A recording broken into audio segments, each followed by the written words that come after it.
For many New Yorkers, Gaddafi will always be remembered for his connection to the Lockerbie bombing of Pan Am Flight 103. As I mentioned, at the time of the bombing, my next guest was just about to start his first term in Congress representing the Syracuse area.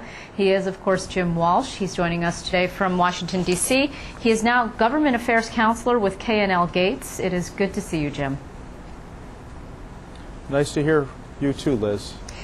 So, first of all, your immediate reaction to this. I've read a lot about how the Flight 103 families are feeling. Some of them are angry that Gaddafi was never brought to trial for his responsibility in the bombing. Some people are thrilled that he's gone. Your response? Yeah, there's a tremendous amount of emotion over this. Obviously, he was a tyrant, a dictator. He killed and tortured probably thousands of people. But these 270 innocent people who died in this terrible plane crash, those in the plane, those on the ground, it touched the whole world and certainly broke the hearts of those families and a lot of us who either knew the families or got to know the families. It was a terrible time. I had just been elected to Congress and things were just great for me at the time, and then this happened and it made me realize what I was getting myself into.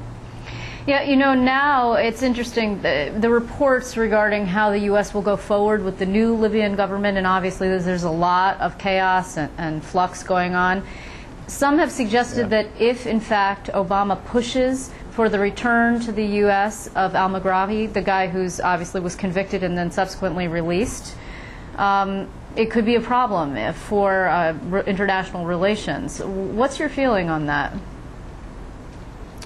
It's really, everything is so fluid right now. You don't know what government will replace Gaddafi. Right. Hopefully it'll be better. Hopefully it'll be democratic.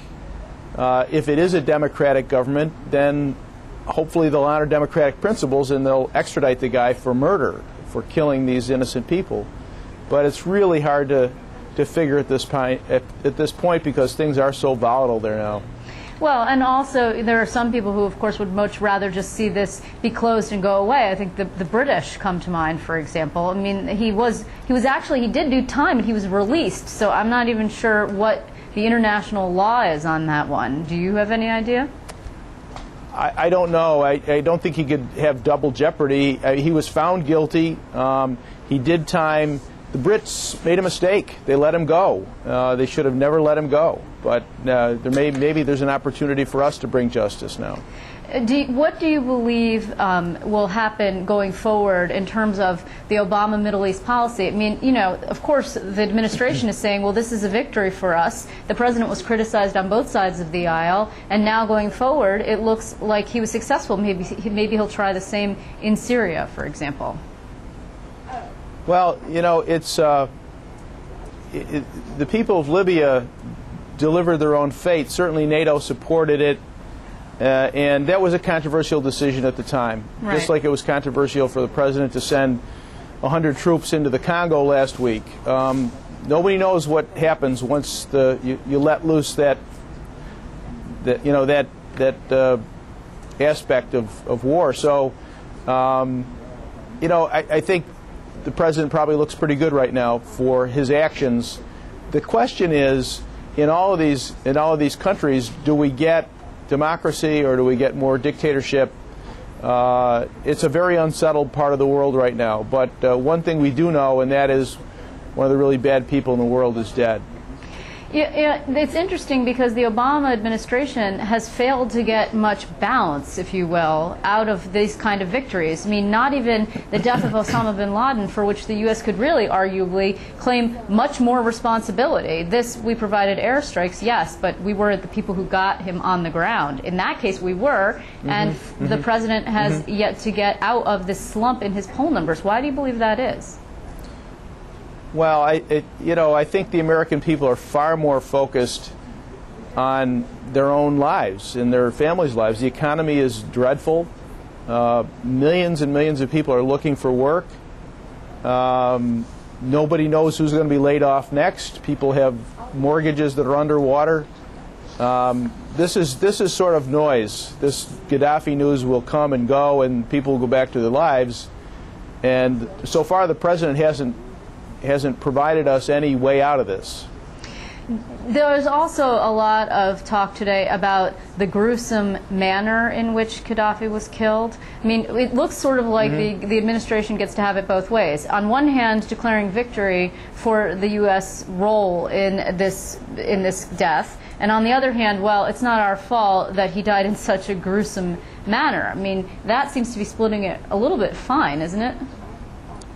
Well, he died the same way Osama bin Laden died. He died with a bullet in his head.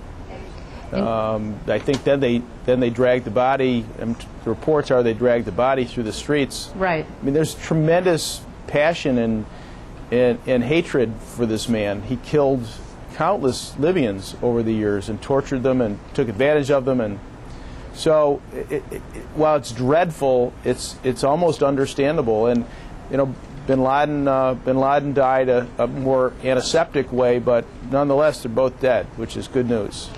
What have you heard, if anything, from some of the people that you used to represent in central New York, the reaction that they have had to this? Well, I'm in Washington, so the best I could do would be to check out the news and the interviews that were done with the families. I saw Mrs. Cohen interviewed, and another mother, Wolf, I believe her name was, from North Carolina.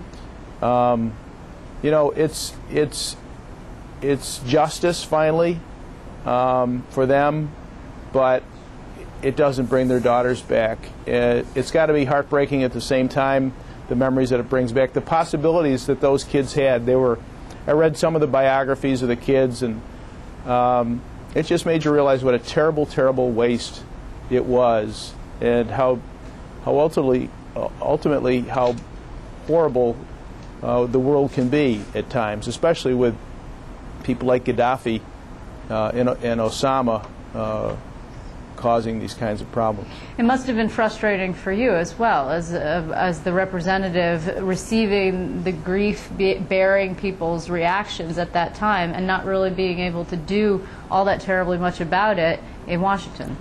Yeah. Yeah, I mean, first there's the horror and the shock, and then there's the grief and denial, and then it kind of settles in, and people want justice. And for the longest time, they didn't have justice. And nothing ever brings your child back. And anyone who has children can have deep empathy with those families, but they can never really understand it. And it was a terrible, terrible time. And for me, as a new member of Congress, I didn't know quite how to grasp it. I wanted to reach out to families, and I did talk to some of the families who suffered losses, and it was all over, dominated the news in Syracuse for a long, long time. And you know, they established the memorial, which was somewhat soothing and comforting, but it's a constant reminder on campus of what happened and the tragedy that those families suffered. Well, I don't think, obviously, this story is over by a long shot. In the meantime, though, I want to thank you very much for joining us. It's good to see you, Jim Walsh. Thank you very much.